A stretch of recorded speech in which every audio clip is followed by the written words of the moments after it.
গোষ্ঠী ছিনিয়ে নেওয়ার চেষ্টা করেছিল। আর এখনো সেই ষড়যন্ত্র বর্ডারের ওই পারে জামাতে ইসলাম করে যাচ্ছে। আর রুদ্র সেনার একদম স্পষ্ট বার্তা, জামাতে ইসলামের কোন ক্যাডার যদি আমরা পাই খুঁজে বা আমাদের হাতে লাগে, তার ট্রিটমেন্ট কি করে করতে হয় রুদ্র সেনা জানে। এই মাটি আমরা 1 ইঞ্চিও ছাড়বো না। এই বাংলার মাটি রুদ্র সেনা আঁকড়ে ধরে থাকবে তার শেষ নিঃশ্বাস অবধি।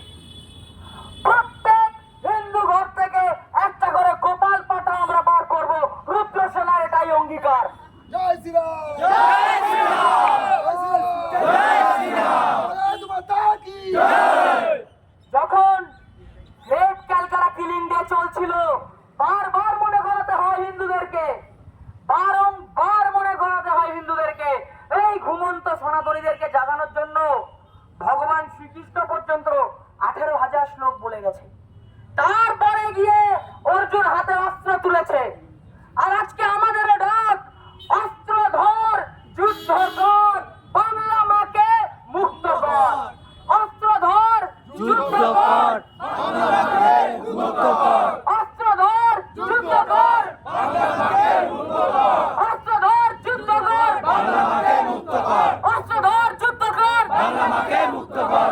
অস্ত্র ধরতে হবে, সঠিক সময় আসলে হাতে অস্ত্র ধরতে হবে। কিন্তু তার আগে আমাদের আসল অস্ত্র হচ্ছে সংগঠন। সংগঠিত হতে হবে। সংগঠিত এই কারণে হতে হবে যাতে আমাদের মা বোনেদের উপর, আমাদের মন্দিরের উপর কেউ চোখ তুলে না তাকাতে পারে। রুদ্র সেনা এই স্বপ্ন পূরণ করার অঙ্গীকার সমস্ত হিন্দুকে দিচ্ছে। সমস্ত হিন্দুরা ছাতি ফুলিয়ে বলতে পারবেন যে আমি হিন্দু। সেই আশ্বাস এবং সেই ভরসা রুদ্র সেনা দিচ্ছে। আসুন সকলে একত্রে মিলে করি ধর্মের জয়গান। আর রুদ্র সেনার একটাই স্লোগান, বাঁচবো কেন, বাঁচাবো বলে, বাঁচবো কেন, বাঁচাবো বলে, বাঁচবো কেন। বাঁচাবো বলে। রুদ্র সেনার সমস্ত সৈনিকের একটাই বার্তা, আমাদের পুরো জীবন আমরা সারেন্ডার করে দেব, পুরো জীবন আমরা অতিবাহিত করে দেব নির্যাতিত হিন্দুদের রক্ষার্থে। বাঁচবো কেন, বাঁচাবো বলে, বাঁচবো কেন, বাঁচাবো বলে।